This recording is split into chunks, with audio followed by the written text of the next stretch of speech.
भारत में श्रेष्ठ नगर, उसका आयोजन, उसका विकास का एक उत्तम उदाहरण था। आज जब मैं गहरे समुद्र के भीतर द्वारिका जी के दर्शन कर रहा था, तो मैं पुरातन वही भव्यता, वही दिव्यता मनोमन अनुभव कर रहा था। मैंने वहां भगवान श्री कृष्ण को, द्वारिकाधीश को प्रणाम किया, उन्हें नमन किया। मैं अपने साथ मोर पंख भी ले कर गया था, जिसे मैंने प्रभु कृष्ण का स्मरण करते हुए वहां अर्पित किया। मेरे लिए कई वर्षों से, जब मैंने पुरातत्वविदों से ये जाना था, तो एक बहुत बड़ी जिज्ञासा थी। मन करता था कभी न कभी समुद्र के भीतर जाऊंगा और उस द्वारिका नगरी के जो भी अवशेष हैं उसे छू करके श्रद्धा भाव से नमन करूंगा। अनेक वर्षों की मेरी वो इच्छा आज पूरी हुई। मेरा मन बहुत गदगद है, मैं भाव विभोर हूं।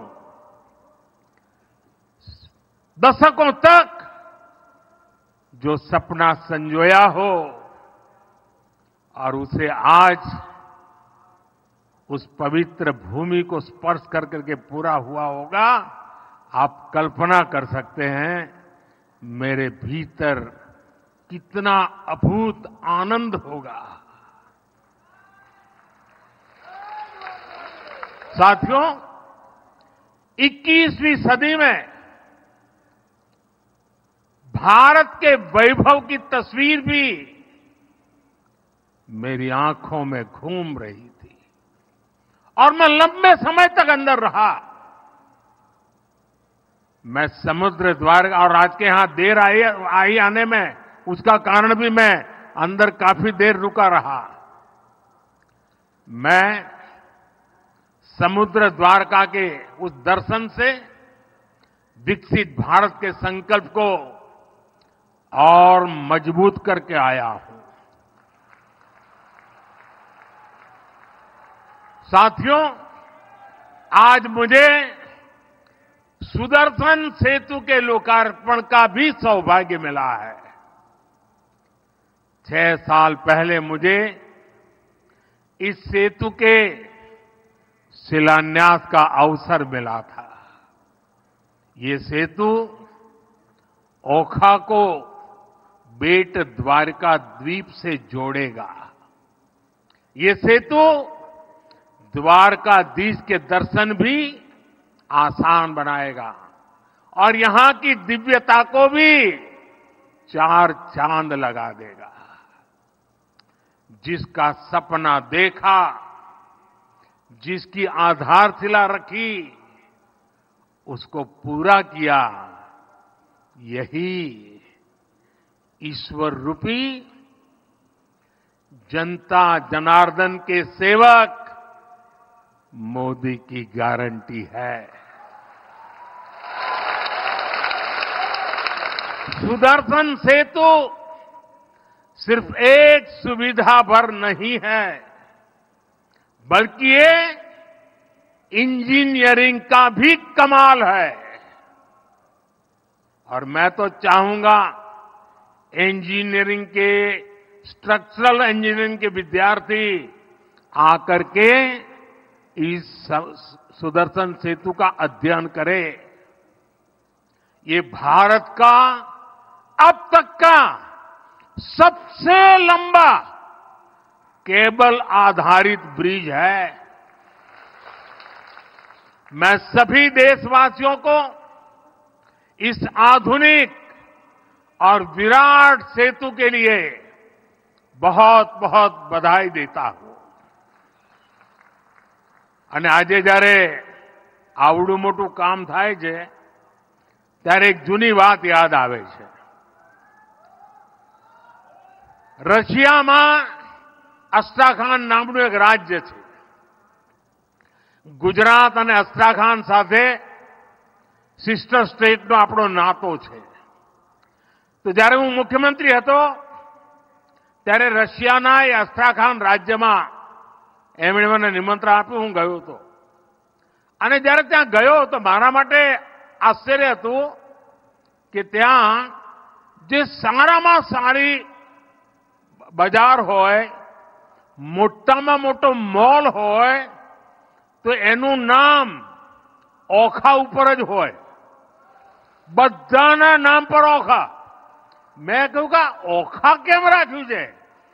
તો સદીઓ પહેલા આપણા લોકો અહીંથી વેપાર માટે ત્યાં જતા અને અહીંથી જે ચીજો જાય એને ત્યાં ઉત્તમમાં ઉત્તમ ચીજો માનવામાં આવતી. એના કારણે જે સદીઓ પછી પણ ઓખા નામની દુકાન હોય, ઓખા નામનો મોલ હોય તો ત્યાંના લોકોને લાગે કે આ ખૂબ ઊંચી ગુણવત્તાવાળી વસ્તુ અહીંયા મળે છે. એ જે સદીઓ પહેલા આ મારા ઓખાની જે આબરૂ હતી ને, આ સુદર્શન સેતુ બન્યા પછી ફરી એકવાર દુનિયાના નકશામાં મારું ઓખા ચમકવાનું છે. साथियों, आज जब मैं सुदर्शन सेतु को देख रहा तो कितनी ही पुरानी बातें भी याद आ रही है. पहले द्वारका और बेट द्वारका के लोगों को, श्रद्धालुओं को फेरी बोट पर निर्भर रहना पड़ता था. पहले समंदर और फिर सड़क से लंबा सफर करना पड़ता था. यात्रियों को परेशानी होती थी और अक्सर समंदर की ऊंची लहरों के कारण कभी कभी बोट सेवा बंद भी हो जाती थी. इससे श्रद्धालुओं को बहुत परेशानी होती थी. जब मैं मुख्यमंत्री था तो यहां के साथी जब भी मेरे पास आते थे तो ब्रिज की बात जरूर करते थे. और हमारे शिव हमारे पबूबा, उनका एक एजेंडा था कि ये काम मुझे करना है. आज मैं देख रहा हूं कि पबूबा सबसे ज्यादा खुश है.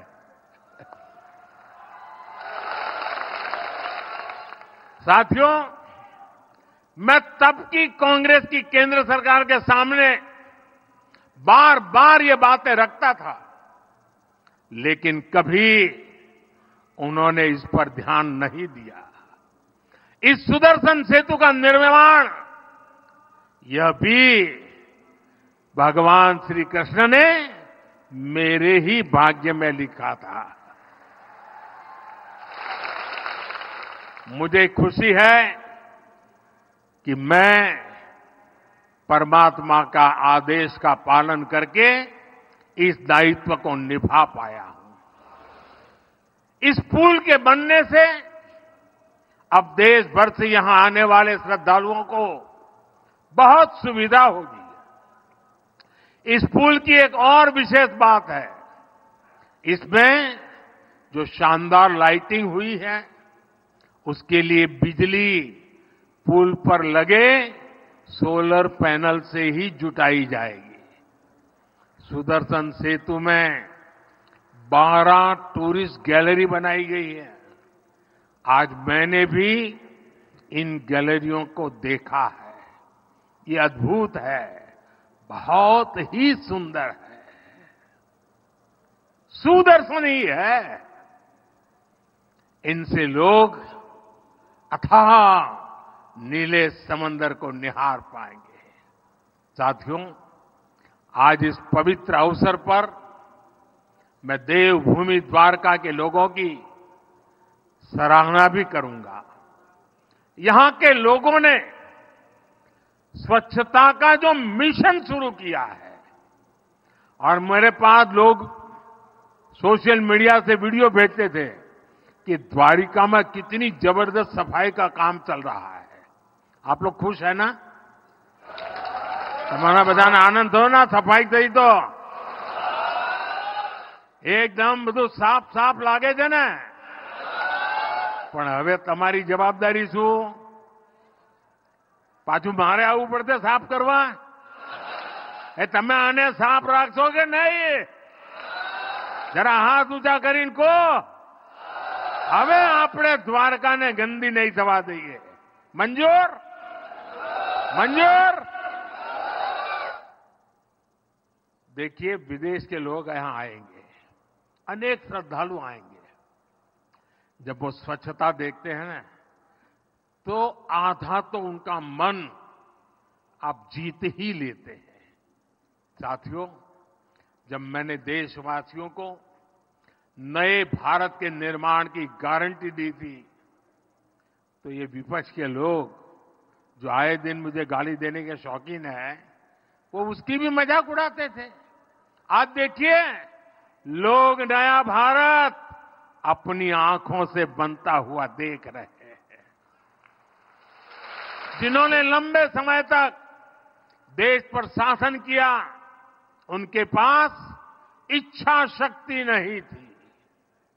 सामान्य जन को सुविधा देने की नीयत और निष्ठा में खोट थी।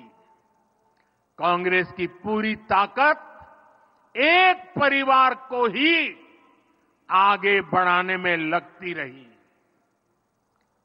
अगर एक परिवार को ही सब कुछ करना था, तो देश बनाने की याद कैसे आती?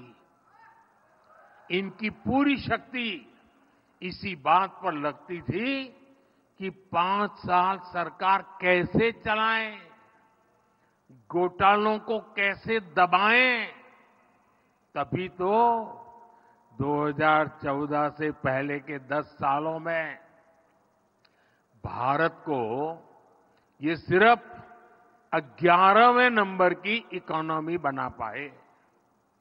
जब अर्थव्यवस्था इतनी छोटी थी, तो इतने विराट देश के ऐसे विराट सपनों को पूरा करने का सामर्थ्य भी उतना नहीं था। जो थोड़ा बहुत बजट इंफ्रास्ट्रक्चर के लिए रहता था, वो ये घोटाले करके लूट लेते थे। जब देश में टेलीकॉम इंफ्रास्ट्रक्चर को बढ़ाने का समय आया, कांग्रेस ने 2G घोटाला कर दिया। जब देश में स्पोर्ट्स इंफ्रास्ट्रक्चर को आधुनिक बनाने का अवसर आया, कांग्रेस ने कॉमनवेल्थ घोटाला कर दिया। जब देश में डिफेंस इंफ्रास्ट्रक्चर को मजबूत करने की बारी आई, कांग्रेस ने हेलीकॉप्टर और सबमरीन घोटाला कर दिया। देश की हर जरूरत के साथ कांग्रेस सिर्फ विश्वासघात ही कर सकती है। साथियों, 2014 में जब आप सभी ने मुझे आशीर्वाद देकर दिल्ली भेजा, तो मैं आपसे वायदा करके गया था कि देश को लूटने नहीं दूंगा।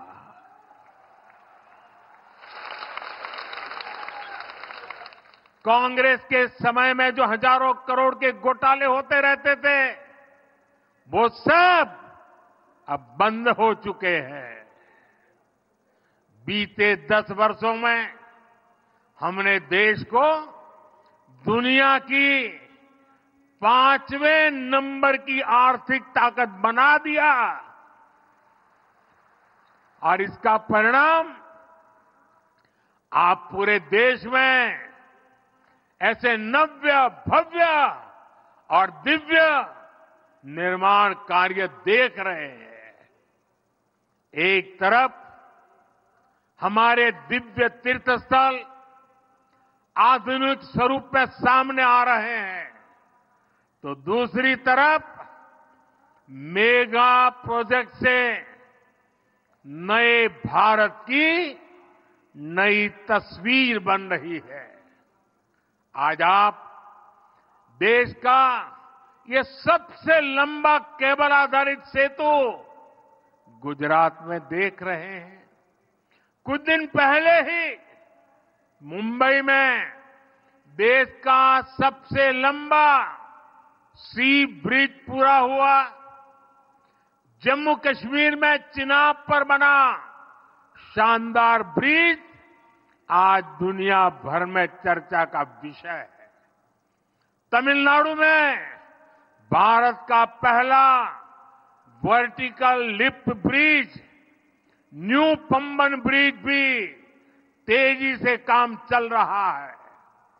असम में भारत का सबसे लंबा नदी सेतु भी बीते 10 वर्ष में ही बना है। पूरब, पश्चिम, उत्तर, दक्षिण चारों तरफ ऐसे बड़े निर्माण हो रहे हैं। यही आधुनिक कनेक्टिविटी समृद्ध और सशक्त राष्ट्र के निर्माण का रास्ता है। साथियों, जब कनेक्टिविटी बढ़ती है, जब कनेक्टिविटी बेहतर होती है, तो इसका सीधा प्रभाव देश के पर्यटन पर पड़ता ही है। गुजरात में बढ़ती हुई कनेक्टिविटी राज्य को बड़ा टूरिस्ट हब बना रही है। आज गुजरात में 22 सेंचुरीज और 4 नेशनल पार्क हैं। हजारों वर्ष पुराने पोर्ट सिटी लोथल की चर्चा दुनिया भर में है। आज अहमदाबाद शहर, रानी की वाव, चांपानेर और धौलावीरा वर्ल्ड हेरिटेज बन चुके हैं। द्वारका में शिवराजपुर का ब्लू फ्लैग बीच है। वर्ल्ड हेरिटेज सिटी अहमदाबाद है। एशिया का सबसे लंबा रोपवे ये हमारे गिरनार पर्वत पर है। गिर वन, एशियाटिक लायन ये हमारे गिर के जंगलों में पाए जाते हैं। दुनिया की सबसे ऊंची प्रतिमा सरदार साहब की स्टैच्यू ऑफ यूनिटी गुजरात के एकता नगर में है। रणोत्सव में आज दुनिया भर के पर्यटकों का मेला लगता है। कच्छ का धोरडो गांव दुनिया के सर्वोत्तम पर्यटन गांवों में गिना जाता है। नड़ाबेट राष्ट्रभक्ति और पर्यटन का एक महत्वपूर्ण केंद्र बन रहा है। विकास भी, विरासत भी, इस मंत्र पर चलते हुए गुजरात में आस्था के स्थलों को भी संवारा जा रहा है। द्वारिका, सोमनाथ, पावागढ़, मोढेरा, अंबाजी ऐसे सभी महत्वपूर्ण तीर्थ स्थलों में सुविधाओं का विकास किया गया है। अंबाजी में ऐसी व्यवस्था की गई है कि 52 शक्तिपीठों के दर्शन एक जगह हो जाते हैं। आज गुजरात भारत आने वाले विदेशी पर्यटकों की पसंद बनता जा रहा है। वर्ष 2022 में भारत आए 85 लाख से अधिक पर्यटकों में हर 5वां पर्यटक गुजरात आया है। पिछले वर्ष अगस्त तक करीब 15.5 लाख पर्यटक गुजरात आ चुके हैं। केंद्र सरकार ने विदेशी पर्यटकों को जो ई वीजा की सुविधा दी है उसका भी लाभ गुजरात को मिला है। पर्यटकों की संख्या में हो रही ये वृद्धि गुजरात में रोजगार और स्वरोजगार के नए अवसर बना रही है। साथियों, मैं जब भी सौराष्ट्र आता हूं, यहां से एक नई ऊर्जा लेकर जाता हूं। सौराष्ट्र की ये धरती संकल्प से सिद्धि की बहुत बड़ी प्रेरणा है। आज सौराष्ट्र का विकास देखकर किसी को भी एहसास पहले कभी नहीं होगा कि पहले यहां जीवन कितना कठिन हुआ करता था। हमने तो वो दिन भी देखे हैं जब सौराष्ट्र का हर परिवार, हर किसान बूंद बूंद पानी के लिए तरसता था। यहां से लोग पलायन करके दूर दूर पैदल चले जाते थे। जब मैं कहता था कि जिन नदियों में साल भर पानी रहता है, वहां से पानी उठाकर सौराष्ट्र और कच्छ में लाया जाएगा, तो ये कांग्रेस के लोग मेरी मजाक उड़ाते थे। लेकिन आज सौनी ये एक ऐसी योजना है जिसने सौराष्ट्र का भाग्य बदल दिया है। इस योजना के तहत 1300 किलोमीटर से अधिक की पाइपलाइन बिछाई गई है। और पाइपलाइन भी छोटी नहीं है, पाइप के अंदर मारुति कार चल जा सकती है। इसके कारण सौराष्ट्र के सैकड़ों गांवों को सिंचाई का और पीने का पानी पहुंच गया है। अब सौराष्ट्र का किसान संपन्न हो रहा है, यहां का पशुपालक संपन्न हो रहा है।